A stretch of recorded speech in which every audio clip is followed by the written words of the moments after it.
Hi, my name is Natalie. I've been married to my husband, Smith, for 20 years. We met through a friend and are both in our mid-40s now. We live together with our daughter, Evelyn, our son, Watson, and my mother-in-law.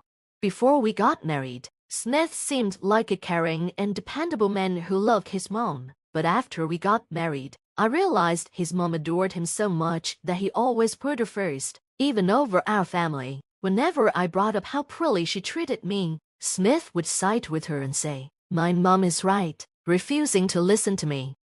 Things were manageable when we lived separately from her, but after our second child was born, Smith's father suddenly passed away. Worried about his mom being alone, Smith suggested we move in with her. That's when her behavior toward me got worse. We already had 2 kids to care for, and now we also had to cover my mother-in-law's expenses. Smith's income wasn't enough to handle everything, so I had to start working. My mother-in-law didn't like this. She would say things like, "A wife should stay home, take care of the house, and not neglect her duties just because she works." But I had no choice. I had to work full-time. With my job, I couldn't do all the housework by myself anymore. I asked Smith to help, but he would just lounge on the sofa, playing games on his phone. Even then, my mother-in-law would defend him, saying, "Smith works hard and is tired. Natalie should handle everything." She never helped with anything, not even her own needs, and left all the responsibility on me. Over time, my husband stopped helping around the house completely. I ended up managing everything, working full-time, taking care of the house, and looking after our kids and my mother-in-law. To make things worse, my mother-in-law started demanding an allowance of $500 a month from our budget. Even though she didn't contribute anything to the household, all her food and utility bills came from our money, and now she wanted extra spending money. When I refused, she argued, "The household income is Smith's earnings. As his wife, you have no right to decide how it's spent." My husband sided with her, saying, "It's my money, so I can't give it to my mom if I want." Neither of them seemed to understand why I had to work full-time to make ends meet. Despite my busy schedule, my mother-in-law constantly criticized me. If I ordered takeout because I was too tired to cook, she'd say, "Oh, takeout again. Poor kids." If I didn't clean the house perfectly, she'd complain, "Natalie, your cleaning is really sloppy." When I asked for help with the kids, neither my husband nor my mother-in-law offered any support. Everything was left for me to handle on my own. My mother-in-law's favorite thing to say was, when I was young, I did all the housework and took care of the kids by myself. She would go on and on about how amazing she was as a wife and mother, making me feel like I was failing in both roles. What made it worse was that my husband never defended me, just stayed quiet, which made me feel even more alone. I might have been able to handle all of that, but what hurt the most was when my mother-in-law said to my kids, "You two are really unfortunate. Someone as careless as your mom doesn't deserve to be a mother." I've always cared deeply for my children, so hearing her say that, and thinking about how it made them feel, was incredibly painful. Then, one day, I found out my husband was having an affair. The same husband who ignored his responsibilities at home, claiming he was too busy with work, and then spent his free time lounging around, had betrayed me. When I confronted him, he blamed me, saying, "You're always nagging me to help around the house. I never get a break." My mother-in-law sided with him, saying, "This happened because you're not a good enough wife." They even had the audacity to say, "If you're unhappy, then leave." All the effort I had put into keeping our family together suddenly felt meaningless. Something inside me broke, and as the arguments went on, I felt more and more drained. During one of our talks, I finally said, "Fine, I'll leave this house." My mother-in-law didn't seem angry or surprised. She just laughed and said, "Oh, you're finally leaving. It doesn't matter if you're here or not." My husband was equally indifferent. He said, "With Mom here, it's the same as if you were around. Do whatever you want." He probably planned to bring his affair partner home as soon as I left. It was clear they both thought nothing would change without me. I couldn't help but feel empty, wondering what all my effort for the family had been for. When the divorce was settled, I asked my kids, "What will you do?" My teenage daughter and son replied, "We'll stay here. Grandma can't handle things. Don't worry, we'll be fine."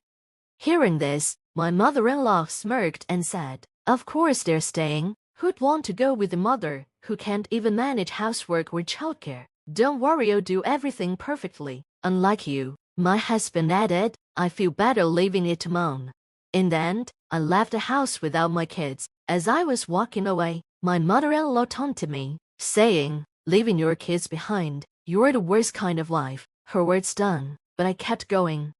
Months after leaving, I finally managed to rebuild my life. Then, out of nowhere, I got a call from my mother-in-law. She sounded frantic. "Natalie, where are you?" I was confused and replied, "Why do you need to know? I have nothing to do with that house anymore." But she quickly said, "Our home is a mess because you left." Apparently, everything had fallen apart since I left. I was stunned, but before I could respond, she continued, desperate to explain the chaos at home. My mother-in-law called, sounding completely overwhelmed. I have to take Watson to his soccer matches, drive him around, and even buy drinks for the team when it's our turn. I'm stuck washing muddy uniforms, and no one told me parents are supposed to polish soccer balls too. Then there's driving Natalie to and from cram school, plus paying for her remedial classes. On top of that, Smith's income isn't enough to cover the mortgage, so now he's telling me I need to get a part-time job. She kept going, her voice almost frantic. "I'm so tired. I work part-time, and then Smith comes home and just lies on the sofa. He doesn't even bother putting his dirty clothes in the laundry basket. I'm left doing all the housework and laundry by myself, and all he does is complain about the food I make. Natalie, please come back." I could tell she was completely worn out, almost yelling by the end, but I stayed calm and said, "Weren't you and Smith the ones who told me to leave? Didn't he say you could handle everything perfectly on your own, unlike me?"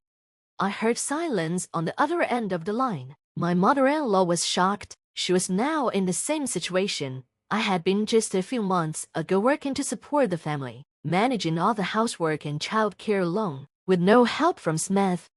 The only difference, she didn't have anyone to blame, and she couldn't complain to me anymore. I wondered if she had expected Smith's affair partner to step in and take over, only to find herself stuck instead. The woman my husband had an affair with left him right after I moved out. Honestly, who would want to live in a house with a demanding mother-in-law and 2 kids from a previous marriage? They probably thought she would step in and take over where I left off, but their plan completely fell apart. Now, my mother-in-law finally understood how serious the situation was, but it was too late. This was exactly the outcome my kids and I had expected. To make things clear, Evelyn and Watson are incredibly kind kids. They always offered to help, saying things like, "Ma'am, let me do that," or "I can't handle this myself." They saw how their father and grandmother treated me and understood everything. Before I decided to leave, I had a talk with my children. They immediately supported me. Evelyn said, "You've done enough, ma'am. You should leave this house." Watson added, "I agree. Dad and Grandma are the ones at fault."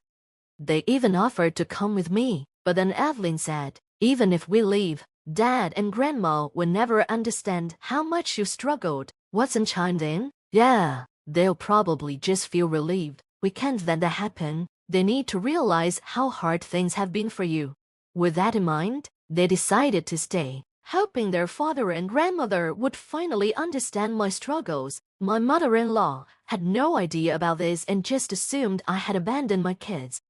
The reality was obvious. I never had high hopes for my husband, but my mother-in-law was completely unprepared to take over my role. She couldn't handle supporting the family, doing housework, or raising the kids, and with just my husband's income, they couldn't even manage basic household finances, let alone the mortgage.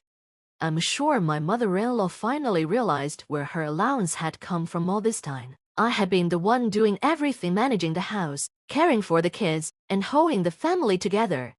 While I was living there, my husband and mother-in-law never lifted a finger and only complained, leaving everything for me to handle. And now, They were experiencing firsthand the struggles I had faced all along. My kids regularly updated me about what was happening at home. They told me that my husband's plans to remarry his affair partner had fallen apart. My mother-in-law had to get a part-time job because my income was no longer there, and she was struggling to keep up with housework and childcare. Meanwhile, my husband was just as unhelpful as ever, doing no chores and leaving everything for her to manage. The house was a mess, meals were barely prepared, and my kids said they must realize now how hard you had it. Man, they must finally understand who was keeping the household together. Then one day, my mother-in-law called me again, pleading, "Please, Natalie, come back." I replied, "Understood." I could hear the relief in her voice as she said, "So, you're coming back."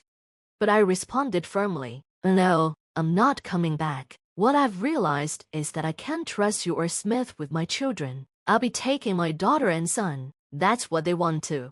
Confused, my mother-in-law stammered, "But you left them behind, didn't you?" But I kept going, knowing my kids had been watching everything. After that, my daughter, son, and I started a new life together. Of course, I made sure to get compensation and child support through my lawyer during the divorce. I took a lump sum to plan for our future. My husband and mother-in-law lost their house because they couldn't pay the mortgage after giving me the lump sum for child support. To make matters worse, I later found out that the reason my husband didn't remarry his affair partner was because she already had a family. He ended up getting sued for compensation in another divorce case, which led to even more problems for him. And now, they're living in a small apartment, blaming each other for their troubles. It's sad to see a family end up like that. As for us, the three of us are doing well. We're happy and supporting each other every step of the way.